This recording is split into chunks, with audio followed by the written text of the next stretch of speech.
Здраво на сите, ви благодарам на поддршката на мојот YouTube канал и ова видео е посветено од моите записи во психотерапија и со дозвола на клиентите споделувам искуство. Овој пат ја поздравувам мојата драга Ноне, која што работеше на психотераписки процес заедно со мене и постигна добри резултати од причина што самата си призна. Зошто ова ми е битно? Синоним е секако името Ноне. Си знае таа за кого се зборува и ски се припознае бидејќи со нејзина дозвола го емитувам ова нејзино искуство. Во моите психотерапевски записи на кои што работам, нормално треба да ги почитувам максимално етичките кодекси, да се менува името или родот, па и полот, да не се кажува вистинската возраст на самиот клиент и да не се говори конкретно за случај. Ама со нивна дозвола, за да помогне на некој друг во процес, го споделувам искуството. Многу ми е често станува збор за една високо интелигентна личност, која што е, освен што е едуцирана, има богата и плодна кариера, позната во јавноста.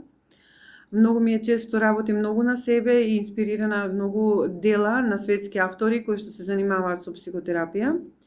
Меѓутоа, искуствено, работејќи во психотераписки процес заедно, дојдовме до констатација дека сепак психотерапевтот е тој кој што треба да те води низ процеси кој што многу ќе ти помогне.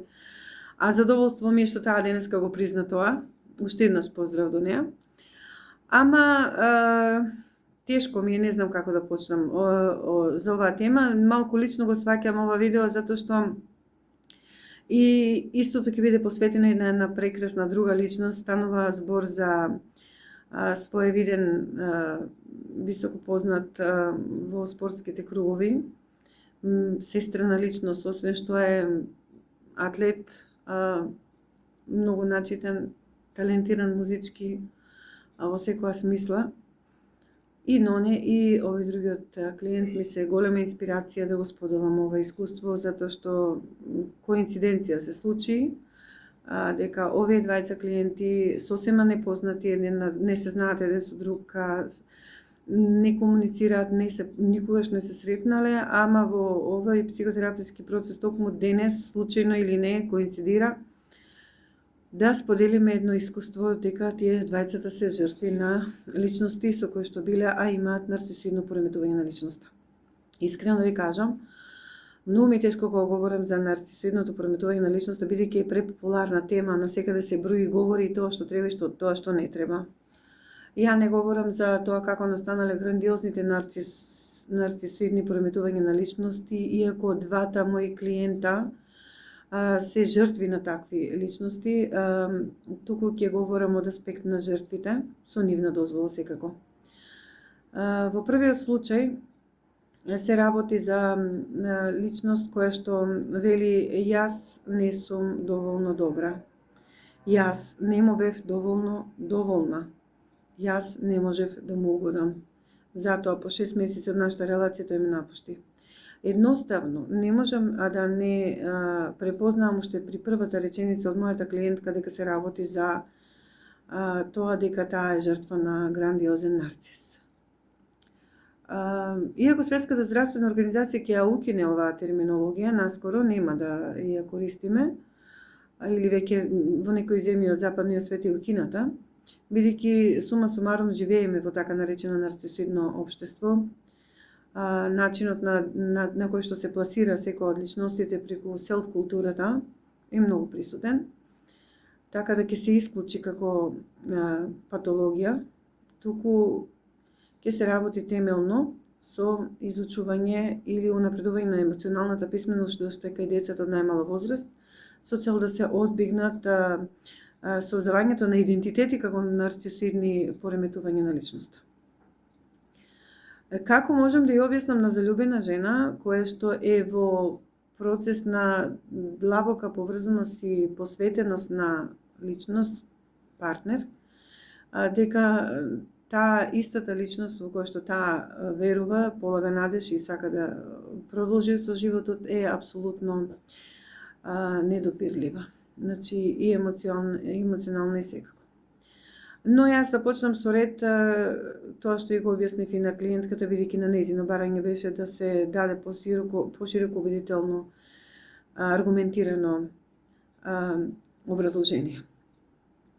Примарното семејство е лулка на сите аномалии кои што ги се случуваат кај нарцисоидното прометување на личноста.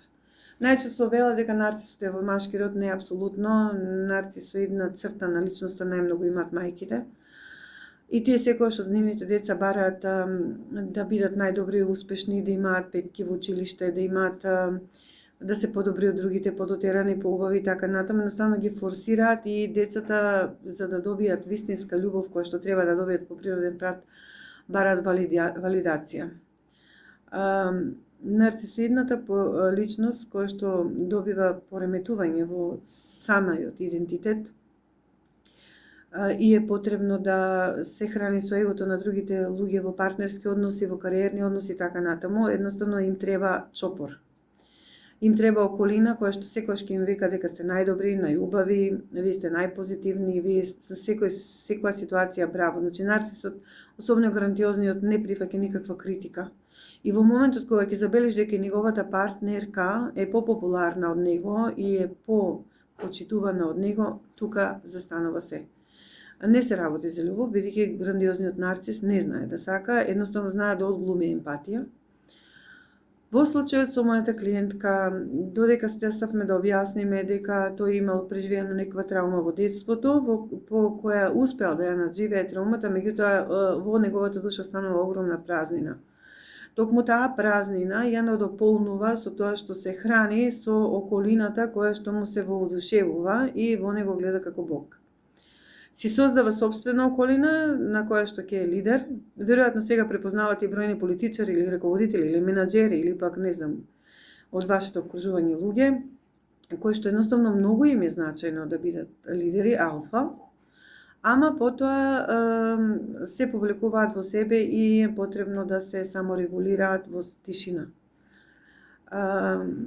Зошто мојата клиентка вели дека не е доволна, дека ништо не направила како што треба да направи, дека таа виновна за тој распад на односот, затоа што е наметнато тоа чувство.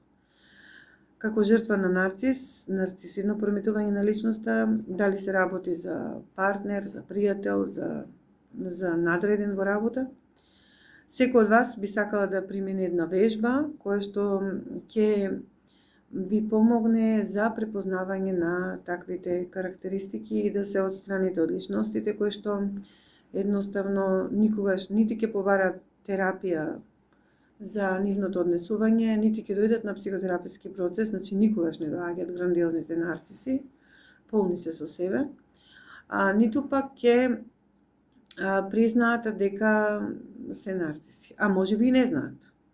Можеби самите не знаат.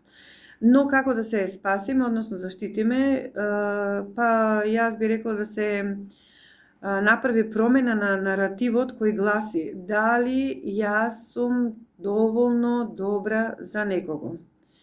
Дали јас сум доволно внесена и доволно се давам во тој однос, било да е партнерски или кариерен или како и да е, или во семејството. Наместо тоа, да каже дека дали овој однос на мене ми е сосема доволен, дали јас умеам да се задоволам и да се удоволам на себе си наместо на некого друг. Работата на себе си и на секој индивидуа, значи подразбира меѓу другото и да се базираме на тоа дали некој ќе не валидира, односно дали некој ќе не истакне. Ама најдобро е во секој случај самите на себе да се бидеме доволни и да ги одбегнеме грандиозните нарциси кои што можат да направат огромна штета.